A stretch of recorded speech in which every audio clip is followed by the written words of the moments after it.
இது ஃபர்ஸ்ட் மலேசியாவின் செய்திகள் உங்களுக்காக.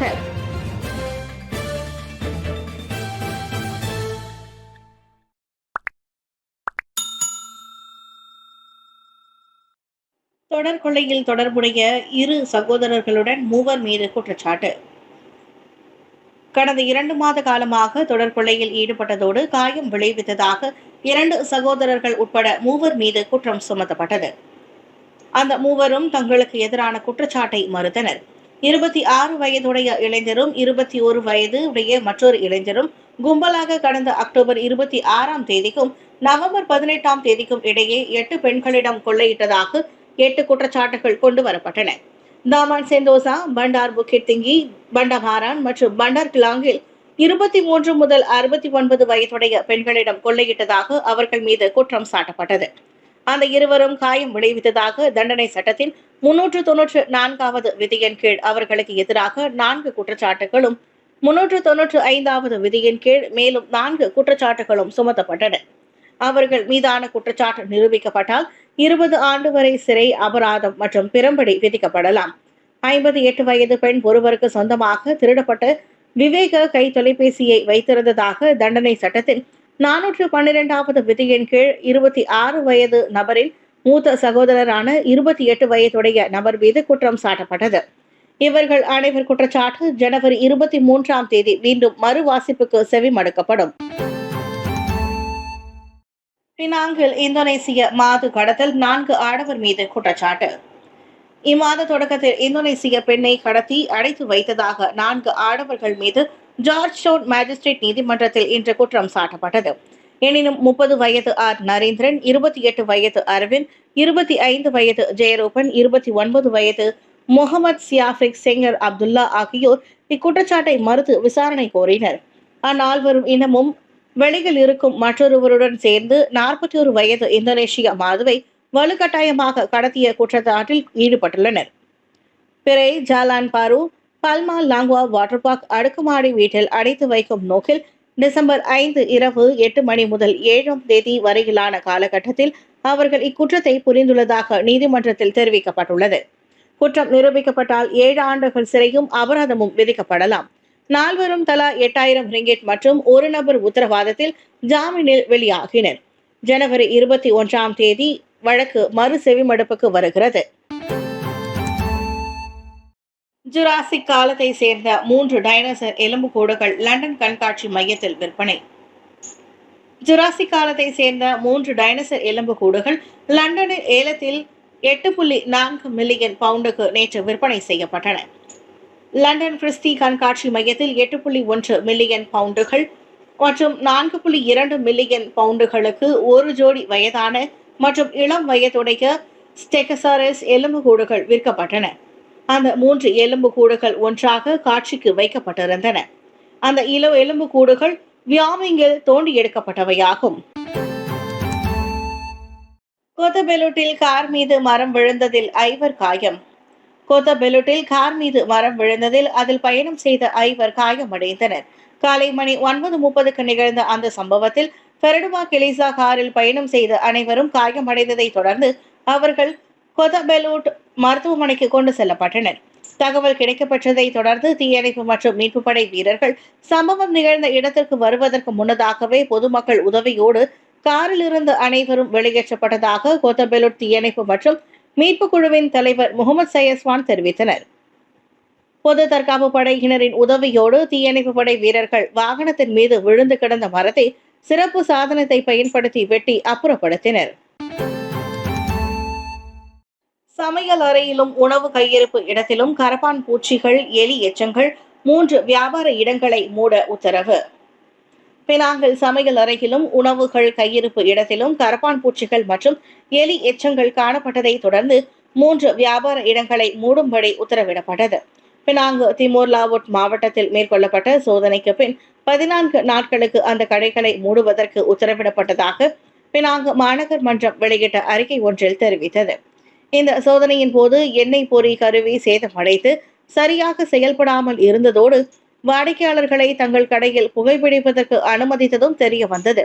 மேலும் உரிமம் இல்லாமல் விளம்பரங்களை வைத்திருந்தது, ஊழியர்களை மருத்துவ பரிசோதனைக்கு உட்படுத்தாதது, அசுத்தமான உணவை தவிர்க்க உரிய நடவடிக்கை எடுக்காதது, உணவு பொட்டலம் இடுவதற்கு தூய்மையற்ற மற்றும் அச்சிடப்பட்ட காகிதங்களை பயன்படுத்தியது போன்ற குற்றங்கள் தொடர்பாக 13 காம்பவுண்ட்களும் வழங்கப்பட்டன.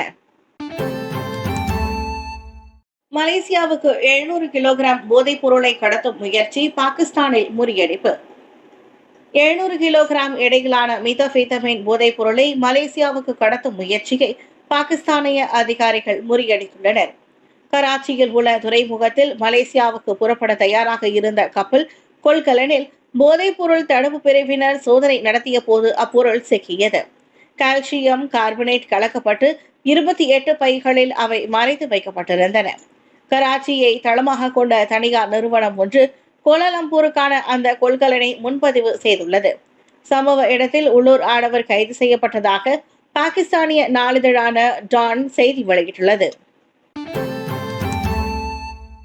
கோழி அறுக்கும் மையம் சுகாதார தரமின்றி இருந்ததால் 14 நாட்கள் மூடும்படி உத்தரவு. கோலகுபுபாரு கம்போங் சுங்கை தாமரில் இருக்கும் கோழி அறுக்கும் மையம் சுகாதார தரம் இன்றி மற்றும் விதிமுறைக்கு ஏற்ப செயல்பட தவறியதால் 14 நாட்களுக்குள் அதை மூடும்படி உத்தரவிட்டுள்ளது. பொதுமக்களிடம் இருந்து புகார் கிடைக்கப்பெற்றதால் நேற்று அந்த இடத்தில் விசாரணை மேற்கொள்ளப்பட்டதை தொடர்ந்து டிசம்பர் 26ஆம் தேதி வரை அந்த மையத்தை மூடுவதற்கான அறிக்கை வழங்கப்பட்டதாக உலுஸ்லாங்கூர் நகராண்மை கழகம் தெரிவித்தது. கோழி அறுக்கும் மையத்தில் ஆய்வு செய்ததில் அப்பகுதி தூய்மையான நிலையில் இல்லாததோடு அங்கிருந்து வெளியேறும் கழிவு நீர் ஆற்றுக்குள் செல்லும் சிறிய ஓடைகள் விடப்படுவதும் தெரிய வந்தது. மேலும் அங்கு அறுக்கப்படும் கோழிகளின் இறைச்சி கோலகுபுபாருவில் உலுஸ்லாங்கூர் நகராண்மை கழகத்தின் வர்த்தக லைசன்ஸை கொண்டிருக்காத பொது சந்தைக்கு அனுப்பி வைக்கப்படுவதும் கண்டறியப்பட்டது. மேலும் உலுஸ்லாங்கூர் நகராண்மை கழகத்தின் ஒப்புதல் உறுதி செய்யப்படும் வரை வணிக நடவடிக்கைகளை உடனடியாக நிறுத்துமாறு அந்த வளாகத்தின் உரிமையாளருக்கு அமலாக்கத்துறை உத்தரவிட்டதாக உலுஸ்லாங்கூர் நகராண்மை கழகத்தின் முகநூலில் வெளியிடப்பட்ட அறிக்கையில் தெரிவிக்கப்பட்டது. பாரங்கத்தி முனையில் கொள்ளை, 2 நண்பர்கள் மீது குற்றச்சாட்டு. கடந்த வாரம் பாரங்கத்தி ஏந்தி கும்பலாக கொள்ளையிட்டதாக 2 நண்பர்கள் பினாங்கு பட்டவர் செஷன்ஸ் நீதிமன்றத்தில் நிறுத்தப்பட்டனர். எனினும் 33 வயது கே ஸ்ரீதரன் நாயுடு, 33 வயது ஜே முகிலேன் நாயுடு இருவரும் குற்றச்சாட்டை மறுத்தனர். பாரங்கத்தி முனையில் 57 வயதுடைய ஆடவரின் ஹோண்டா அக்கார்ட் காரையும் 54,000 ரிங்கெட் ரொக்கத்தையும் கொள்ளையிட்டதாக இருவரும் குற்றம் சாட்டப்பட்டனர். டிசம்பர் 6ஆம் தேதி மதியம் 12:30 மணிக்கு பட்டவர் தாமன் புகிட் கெச்சில் சாலை சந்திப்பில் இக்குற்றத்தை புரிந்ததாக நீதிமன்றத்தில் தெரிவிக்கப்பட்டது. குற்றம் நிரூபிக்கப்பட்டால் 20 ஆண்டுகள் வரை சிறை தண்டனையும் பிறம்படியும் விதிக்கப்படலாம். இருவரும் தலா 10,000 ரிங்கெட் மற்றும் ஒரு நபர் உத்தரவாதத்தின் பேரில் ஜாமீனில் விடுவிக்கப்பட்டனர். வழக்கு ஜனவரி 15ஆம் தேதி மறு செவிமடுப்புக்கு வருகிறது. அவதூறு பதிவுகளை மீட்டுக் கொள்ளுங்கள். மருத்துவமனைக்கால் குழந்தை சடலத்தை பிடித்து வைத்த குழந்தையின் தந்தை எச்சரிக்கை.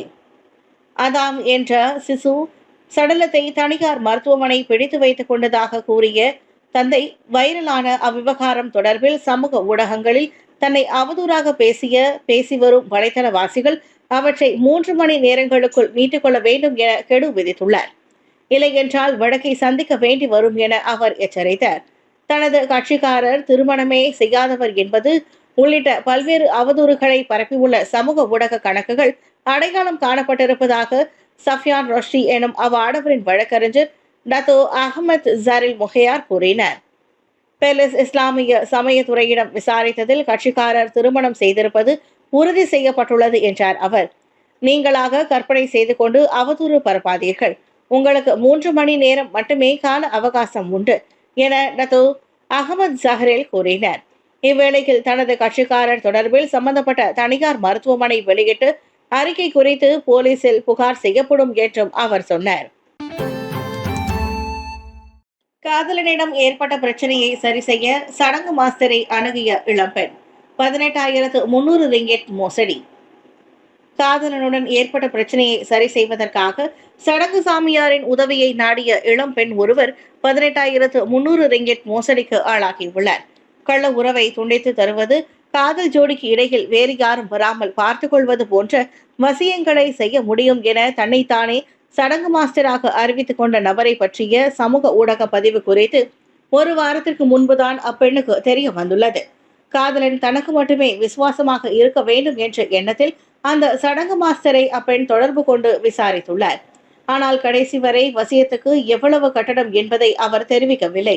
மாறாக அப்பெண் அவரின் காதலன் இருவரின் புகைப்படங்கள், பெயர்கள், பிறந்த தேதிகள் போன்ற விவரங்களை மட்டுமே கேட்டு வாங்கினர். பிரச்சனை எந்த அளவுக்கு மோசம் என்பதை கண்டறிந்த பிறகே வசியத்துக்கான கட்டணத்தை முடிவு செய்ய முடியும் என சாமியார் தரப்பில் தெரிவிக்கப்பட்டது. பிறகு புதுமுகம் ஒருவர் கைபேசிக்கு அழைத்து பணம் கேட்டு மிரட்ட தொடங்கியதில் அப்பெண் பயந்து போனார். காதலனுக்கே வசியம் வைக்கும் விஷயத்தை வைரலாக்கி விடுவோம் என அவர்கள் மிரட்டியதால் வேறு வழியில்லாமல் மோசடிக்கு அவர் அடிபணிந்தார். 1300 ரிங்கெட்டிலிருந்து 4000 ரிங்கெட் வரை என மொத்தமாக 18,300 ரிங்கெட்டை அவர் கட்டணமாக செலுத்தினர். அதோடு தனக்கான செய்யப்பட்ட சடங்குகளை நிறுத்தி விடுமாறும் கேட்டுள்ளார். ஆனால் மோசடி கும்பலோ சடங்கை பாதியிலே நிறுத்தியதால் மாஸ்டருக்கு உள்காயம் ஏற்பட்டு மருத்துவமனையில் அனுமதிக்கப்பட்டதாக படத்தை ஆதாரமாக அனுப்பி மேலும் 9,000 ரிங்கெட்டை கேட்டு வற்புறுத்தியுள்ளது. இனியும் மோசடிக்காரர்களின் தொல்லை தாங்க முடியாது என்ற நிலைக்கு வந்து அப்பெண் ஷா ஆலம் மாநகர் மன்ற உறுப்பினர் லிம் ஜூ ஷேனிடம் உதவியை நாடினர்.